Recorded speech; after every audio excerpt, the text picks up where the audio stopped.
He was not afraid to change his views. He was a lover of nature, not her dupe. In the course of time, he came to value and approve modern devices, and though this by itself is an interesting fact, it is not so interesting as the fact that he made this change after he was 70 years old. John Burroughs was never too old to change. He kept growing to the last. The man who is too set to change is dead already. The funeral is a mere detail. If he talked more of one person than another, it was Emerson. Not only did he know Emerson by heart as an author, but he knew him by heart as a spirit. He taught me to know Emerson. He had so saturated himself with Emerson that at one time he thought as he did, and even fell into his mode of expression. But afterward, he found his own way, which for him was better. There was no sadness in John Burroughs' death. When the grain lies brown and ripe under the harvest sun, and the harvesters are busy binding it into sheaves, there is no sadness for the grain. It has ripened and has fulfilled its term, and so had John Burroughs. With him it was full ripeness and harvest, not decay. He worked almost to the end. His plans ran beyond the end. They buried him among the scenes he loved, and it was his 84th birthday. Those scenes will be preserved as he loved them. John Burroughs, Edison, and I with Harvey S. Firestone made several vagabond trips together. We went in motor caravans and slept under canvas. Once we gypsied through the Adirondacks and again through the Alleghenies, heading southward. The trips were good fun, except that they began to attract too much attention. Today, I am more opposed to war than I ever was, and I think the people of the world know, even if the politicians do not, that war never settles anything. It was war that made the orderly and profitable processes of the world what they are today, a loose, disjointed mass. Of course, some men get rich out of war, others get poor. But the men who get rich are not those who fought or who really helped behind the lines. No patriot makes money out of war. No man with true patriotism could make money out of war, out of the sacrifice of other men's lives. Until the soldier makes money by fighting, until mothers make money by giving their sons to death, not until then should any citizen make money out of providing his country with the means to preserve its life. If wars are to continue, it will be harder and harder for the upright businessman to regard war as a legitimate means of high and speedy profits. War fortunes are losing caste every day. Every greed will someday hesitate before the overwhelming unpopularity and opposition which will meet the war profiteer. Business should be on the side of peace, because peace is business's best asset. And, by the way, was inventive genius ever so sterile as it was during the war?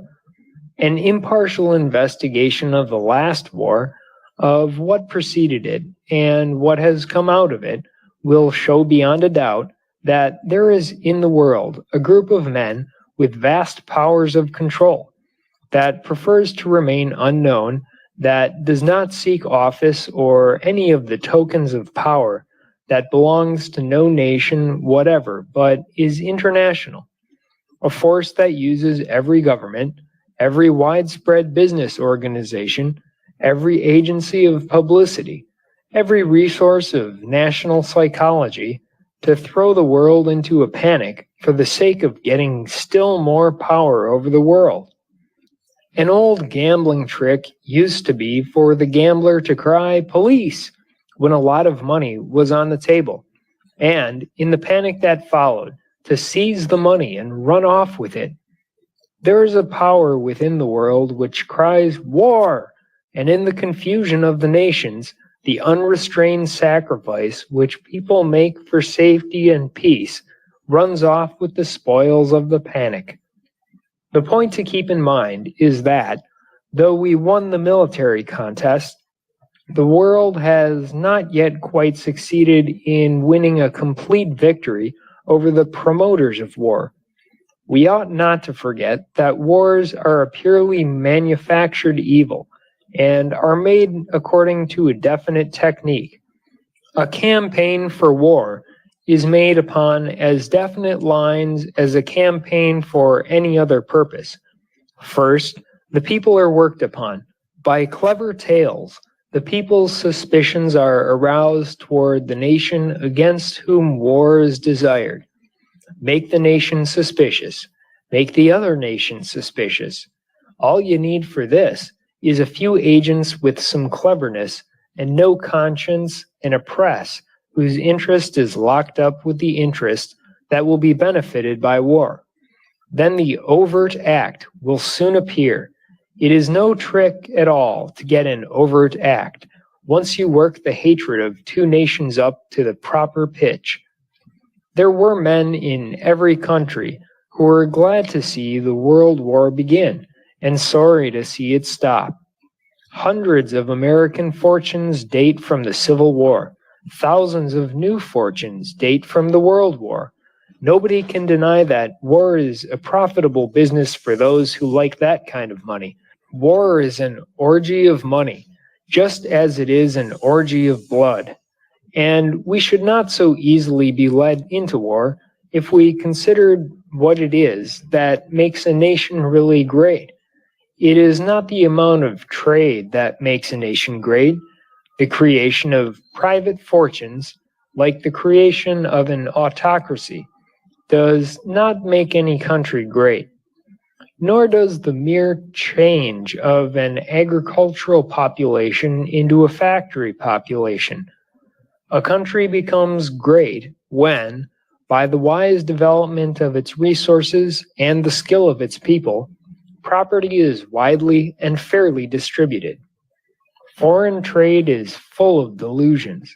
We ought to wish for every nation as large a degree of self-support as possible, instead of wishing to keep them dependent on us for what we manufacture. We should wish them to learn to manufacture themselves and build up a solidly founded civilization. When every nation learns to produce the things which it can produce, we shall be able to get down to a basis of serving each other along those special lines in which there can be no competition. The North Temperate Zone will never be able to compete with the tropics in the special products of the tropics. Our country will never be a competitor with the Orient in the production of tea, nor with the South in the production of rubber. A large proportion of our foreign trade is based on the backwardness of our foreign customers. Selfishness is a motive that would preserve that backwardness. Humanity is a motive that would help the backward nations to a self-supporting basis. Take Mexico, for example. We have heard a great deal about the development of Mexico. Exploitation is the word that ought instead to be used. When its rich natural resources are exploited for the increase of the private fortunes of foreign capitalists, that is not development. It is ravishment. You can never develop Mexico until you develop the Mexican. And yet, how much of the development of Mexico by foreign exploiters ever took account of the development of its people? The Mexican peon has been regarded as mere fuel for the foreign money makers. Foreign trade has been his degradation. Short-sighted people are afraid of such counsel. They say, what would become of our foreign trade? When the natives of Africa began raising their own cotton, and the natives of Russia began making their own farming implements, and the natives of China began supplying their own wants, It will make a difference, to be sure. But does any thoughtful man imagine that the world can long continue on the present basis of a few nations supplying the needs of the world? We must think in terms of what the world will be when civilization becomes general, when all the peoples have learned to help themselves. When a country goes mad about foreign trade, it usually depends on other countries for its raw material, turns its population into factory fodder, creates a rich private class, and lets its own immediate interest lie neglected. Here in the United States, we have enough work to do developing our own country to relieve us of the necessity of looking for foreign trade for a long time. We have agriculture enough to feed us while we are doing it, and money enough to carry the job through. Is there anything more stupid than the United States standing idle because Japan or France or any other country has not sent us an order when there is 100-year job awaiting us in developing our own country? Commerce began in service. Men carried off their surplus to people who had none. The country that raised corn carried it to the country that could raise no corn. The lumber country brought wood to the treeless plain. The vine country brought fruit to cold northern climes. The pasture country brought meat to the grassless region. It was all service. When all the peoples of the world become developed in the art of self-support, commerce will get back to that basis. Business will once more become service. There will be no competition because the basis of competition will have vanished. The varied peoples will develop skills which will be in the nature of monopolies and not competitive. From the beginning, the races have exhibited distinct strains of genius, this one for government, another for colonization, another for the sea, another for art and music, another for agriculture, another for business, and so on. Lincoln said that this nation could not survive half slave and half free. The human race cannot forever exist half exploiter and half exploited. Until we become buyers and sellers alike, producers and consumers alike, keeping the balance not for profit but for service, we are going to have topsy-turvy conditions. France has something to give the world of which no competition can cheat her. So has Italy. So has Russia. So have the countries of South America. So has Japan. So has Britain. So has the United States. The sooner we get back to a basis of natural specialties and drop this free-for-all system of grab, the sooner we shall be sure of international self-respect and international peace. Trying to take the trade of the world can promote war. It cannot promote prosperity. Someday, even the international bankers will learn this. I have never been able to discover any honorable reasons for the beginning of the World War. It seems to have grown out of a very complicated situation created largely by those who thought that they could profit by war. I believed, on the information that was given to me in 1916, that some of the nations were anxious for peace and would welcome a demonstration for peace.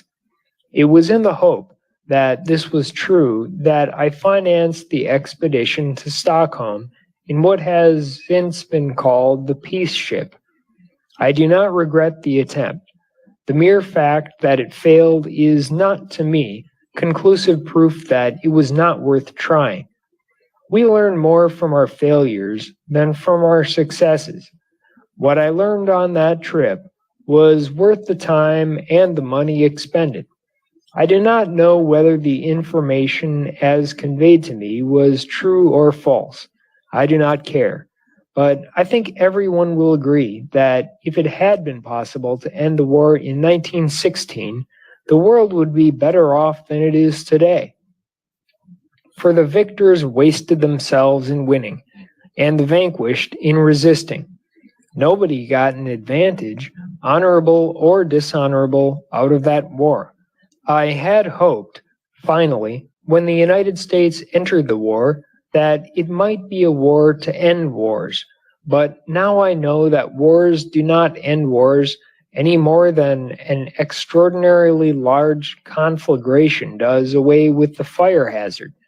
When our country entered the war, it became the duty of every citizen to do his utmost towards seeing through to the end that which we had undertaken. I believe that it is the duty of the man who opposes war to oppose going to war up until the time of its actual declaration. My opposition to war is not based upon pacifist or non-resistant principles. It may be that the present state of civilization is such that certain international questions cannot be discussed. It may be that they have to be fought out. But the fighting never settles the question. It only gets the participants around to a frame of mind where they will agree to discuss what they were fighting about. Once we were in the war, every facility of the Ford Industries was put at the disposal of the government. We had, up to the time of the declaration of war, absolutely refused to take war orders from the foreign belligerents. It is entirely out of keeping with the principles of our business to disturb the routine of our production, unless it is an emergency. It is at variance with our human principles to aid either side in a war in which our country was not involved. These principles had no application once the United States entered the war. From April 1917 until November 1918, our factory worked practically exclusively for the government. Of course, we made cars and parts and special delivery trucks and ambulances as a part of our general production, but we also made many other articles that were more or less new to us. We made 2.5-ton and 6-ton trucks. We made Liberty mortars in great quantities, aero cylinders, 1.55 millimeter and 4.7 millimeter caissons.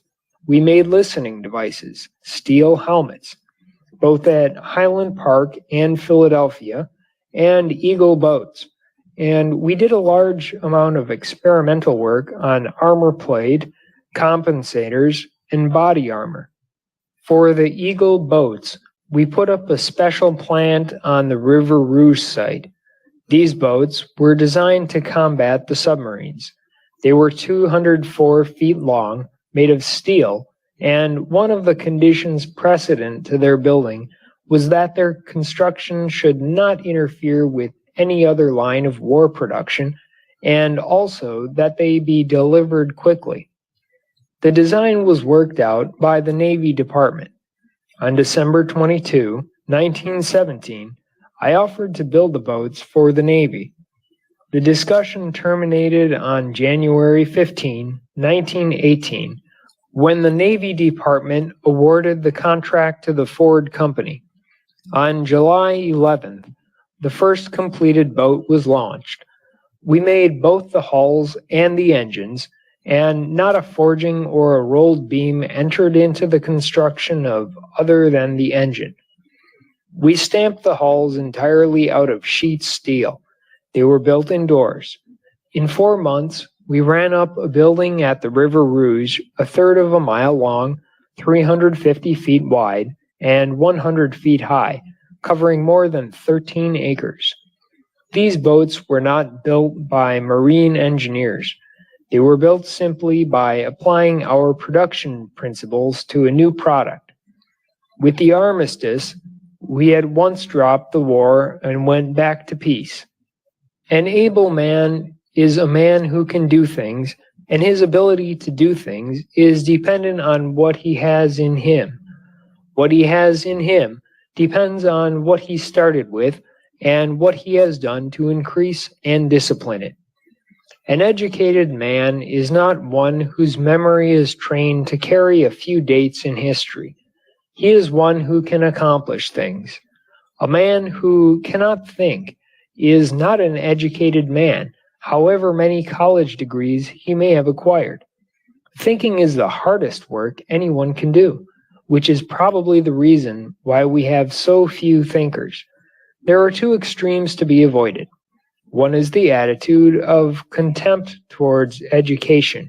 The other is the tragic snobbery of assuming that marching through an educational system is a sure cure for ignorance and mediocrity. You cannot learn in any school what the world is going to do next year, but you can learn some of the things which the world has tried to do in former years, and where it failed and where it succeeded. If education consisted in warning the young student away from some of the false theories on which men have tried to build, so that he may be saved the loss of the time in finding out by bitter experience, its good would be unquestioned. An education which consists of signposts indicating the failure and the fallacies of the past doubtless would be very useful. It is not education just to possess the theories of a lot of professors. Speculation is very interesting and sometimes profitable, but it is not education. To be learned in science today is merely to be aware of 100 theories that have not been proved. And not to know what those theories are is to be uneducated, ignorant, and so forth. If knowledge of guesses is learning, then one may become learned by the simple expedient of making his own guesses.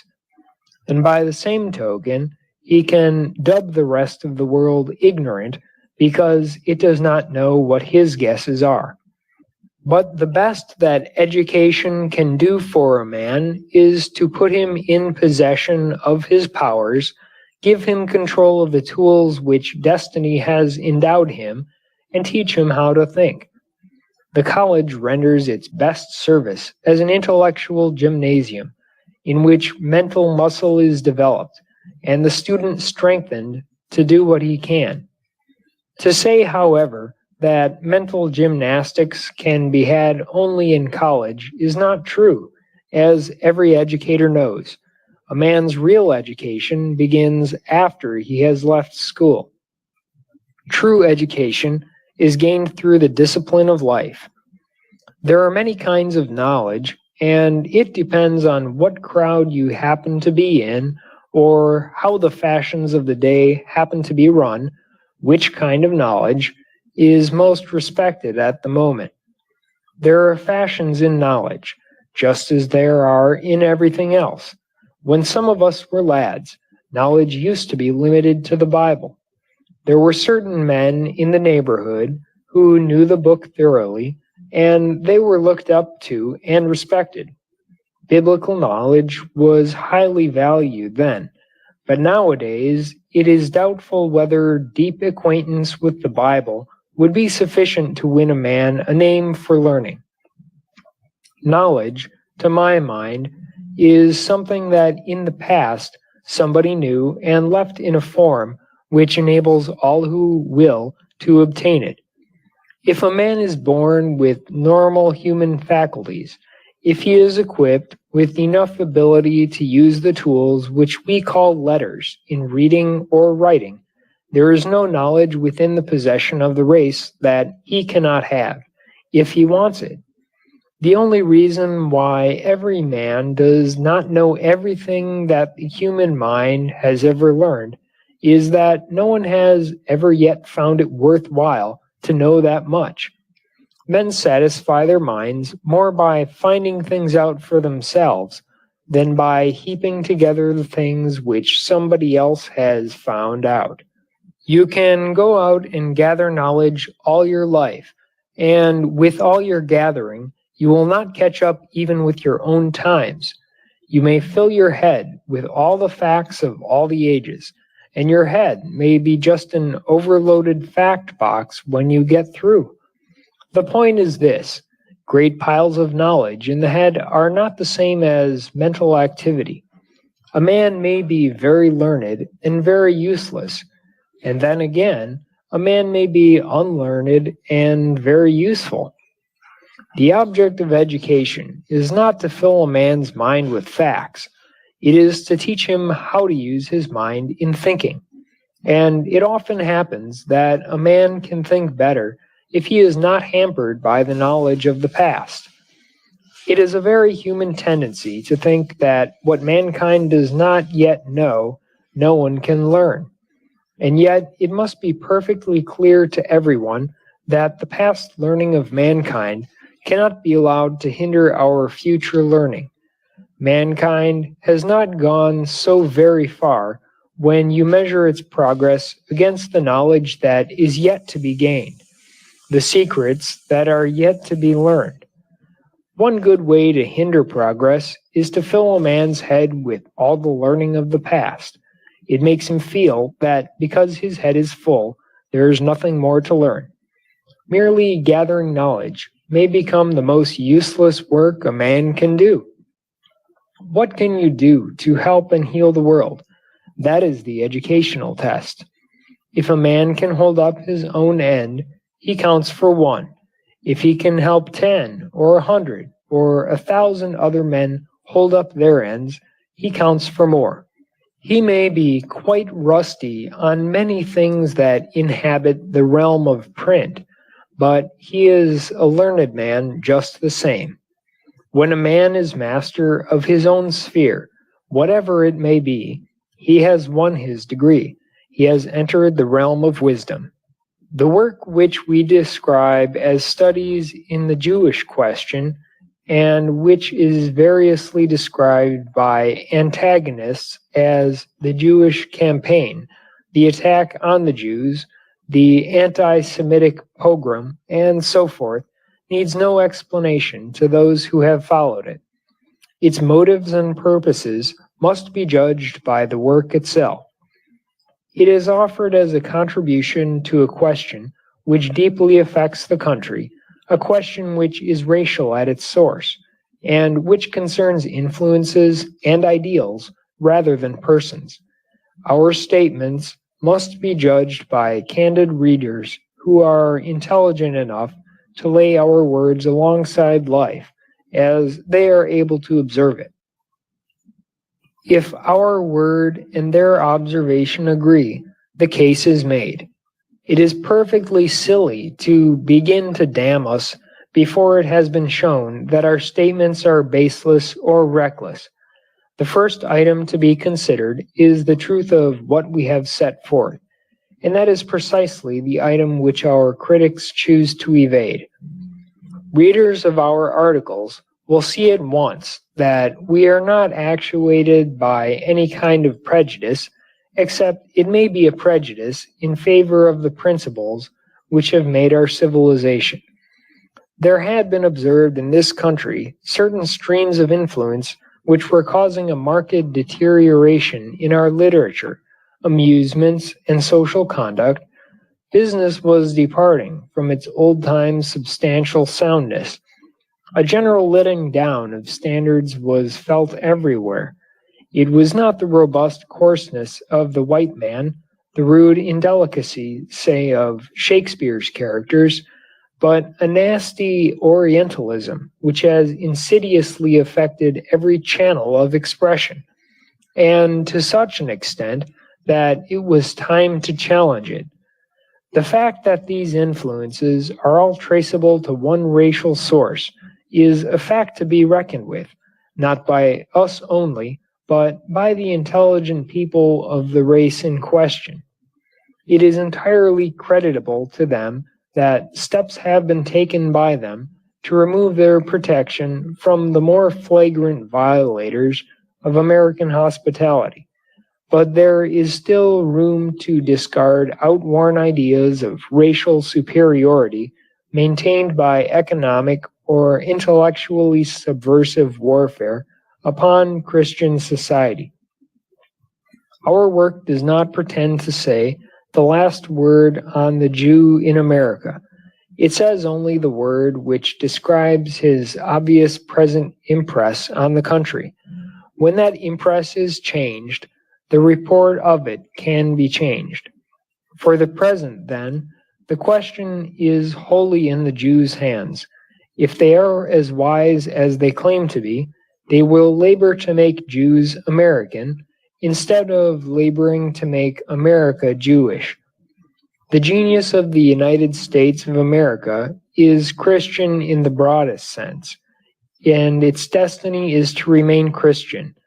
This carries no sectarian meaning with it, but relates to a basic principle, which differs from other principles in that it provides for liberty with morality, and pledges society to a code of relations based on fundamental Christian conceptions of human rights and duties. As for prejudice or hatred against persons, that is neither American nor Christian. Our opposition is only to ideas, false ideas, which are sapping the moral stamina of the people. These ideas proceed from easily identified sources. They are promulgated by easily discoverable methods, and they are controlled by mere exposure. We have simply used the method of exposure. When people learn to identify the source and nature of the influence swirling about them, it is sufficient.